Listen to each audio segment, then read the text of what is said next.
बहुत ही थे, meritorious students थे, उनको विदेश ले जाया गया।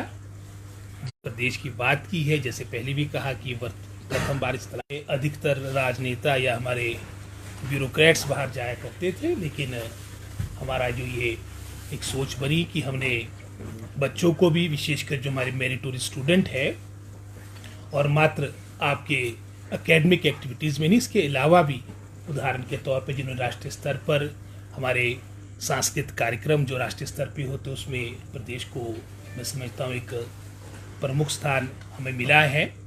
साथ ही साथ आपके खेलों में भी मैं समझता हूँ जहाँ पर हमारे बच्चों ने अच्छा प्रदर्शन किया राष्ट्रीय स्तर पर, लगभग कोई 50 के आसपास हमारे बच्चे, जिसमें अधिकतर लगभग कोई 39 हमारी गर्ल्स थी और 11 हमारे उसमें लड़के थे। इन सब का कार्यक्रम हमारे 2 देशों में, कंबोडिया जिसमें एक सोच बनाई थी, क्योंकि कंबोडिया का भी एक बड़ा पुराना इतिहास हमारे भारत से जुड़ा है।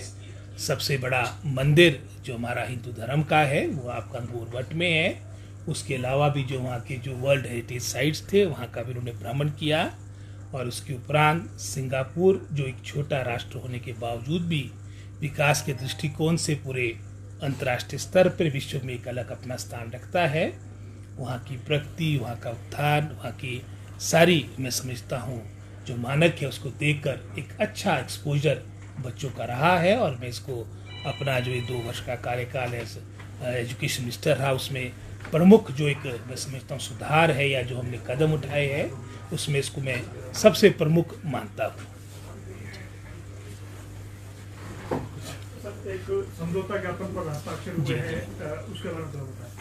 हमारा जो वहाँ पर प्रिंसिपल एकेडमी है, पिछले वर्ष भी लगभग कोई 200 से अधिक हमारे टीचर्स, अधिकतर हमारे एलिमेंट्री एजुकेशन के, हायर एजुकेशन के लगभग कोई 218 के आसपास अध्यापक गए थे।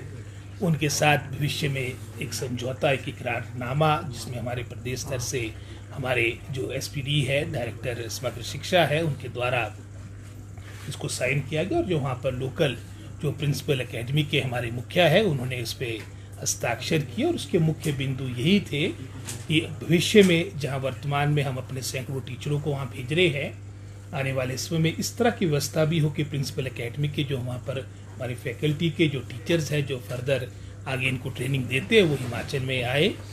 तो ये भी एक आने वाले समय में एक मैं समझता हूँ सोच बनेगी, क्योंकि यहाँ से सैकड़ों को वहाँ भेजना और वहाँ से मात्र मैं समझता हूँ 5-7 लोग हिंदुस्तान आएंगे, हिमाचल आएंगे, तो एक मैं समझता हूँ इकोनॉमिकली भी ठीक पड़ेगा। और साथ ही साथ जो हमारी बेस्ट प्रैक्टिसेस है वहाँ पर उसको हम प्रदेश में कैसे अडॉप्ट कर सके।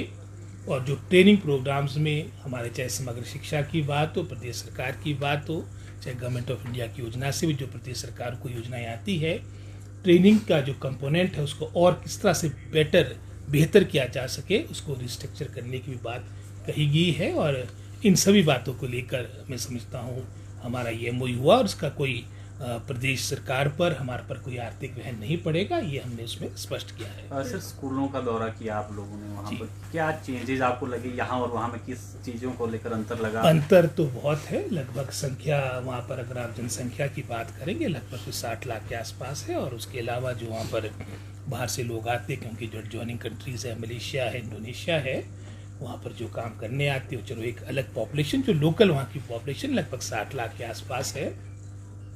और अगर आप स्कूल्स की बात करेंगे पूरी, क्योंकि अधिकतर वहाँ पर जो प्राथमिकता है वहाँ पर भी सरकारी स्कूलों को है, वहाँ पर लगभग टोटल आपके लगभग कोई 250 के आसपास प्राथमिक पाठशालाएँ हैं। सेकेंडरीज आपके लगभग कोई 150 के आसपास होगी। लेकिन ये निश्चित है कि वहाँ पर जो इनरोलमेंट है वो 1000-1500 के आसपास है। जो हमारी एवरेज स्कूल ऑफ साइज़ है, अगर आप विकसित राष्ट्रों की बात करेंगे, चाहे उसमें चाइना है चाहे अमेरिका है, लगभग 550 इनरोलमेंट प्रति स्कूल है।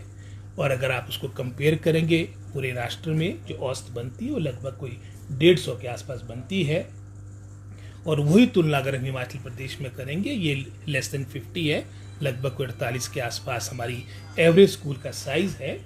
तो वहाँ पर स्कूल का साइज़ भी बड़ा है। और मैं समझता हूँ बड़े अच्छे तरीके से सारी बातें, एक अच्छा वहाँ पर माहौल हो, उस सोच के साथ कार्य किया जाए। और बहुत सी बातें जो हमने वहाँ पर देखी है इसके बारे में शीघ्र जो हमारे साथ हमारे HODs गए थे, शिक्षा विभाग के आला अधिकारी गए थे, अपनी रिपोर्ट सबमिट करने को कहा है कि हम किस तरह से इन बातों को अपने प्रदेश के स्कूलों में भी हमारे यहाँ की शिक्षा व्यवस्था की बेहतरी के लिए यहाँ पर लागू कर सकते हैं। इसके बारे में शीघ्र मैं समझता हूँ कि मात्र एक हफ्ते के अंदर हम मीटिंग रखें, क्योंकि अभी हमारे बजट से रिलेटेड कार्य चले हैं और उसमें निश्चित रूप में कुछ ऐसी बातें होगी जो हम यहाँ पर भी लागू करना चाहेंगे।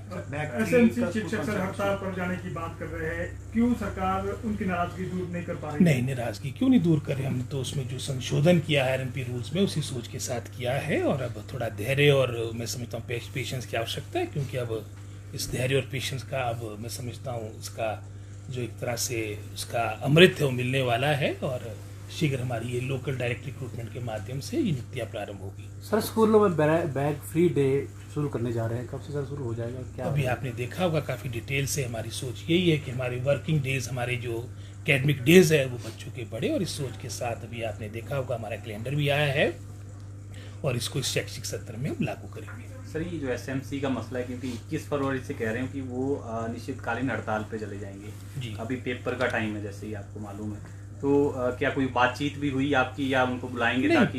पीछे मेरे पास आए थे, मेरे इस डूअर से पहले मेरे पास आए, तो मैंने आश्वासन दिया था कि हम इसमें लगे हैं और सिंसियरली लगे हैं और आप थोड़ा धैर्य रखिए, और ऐसे टाइम में जब काम बनने वाला है एक अच्छे माहौल में, माहौल अच्छा रहेगा तो सबके लिए ठीक रहेगा। धन्यवाद।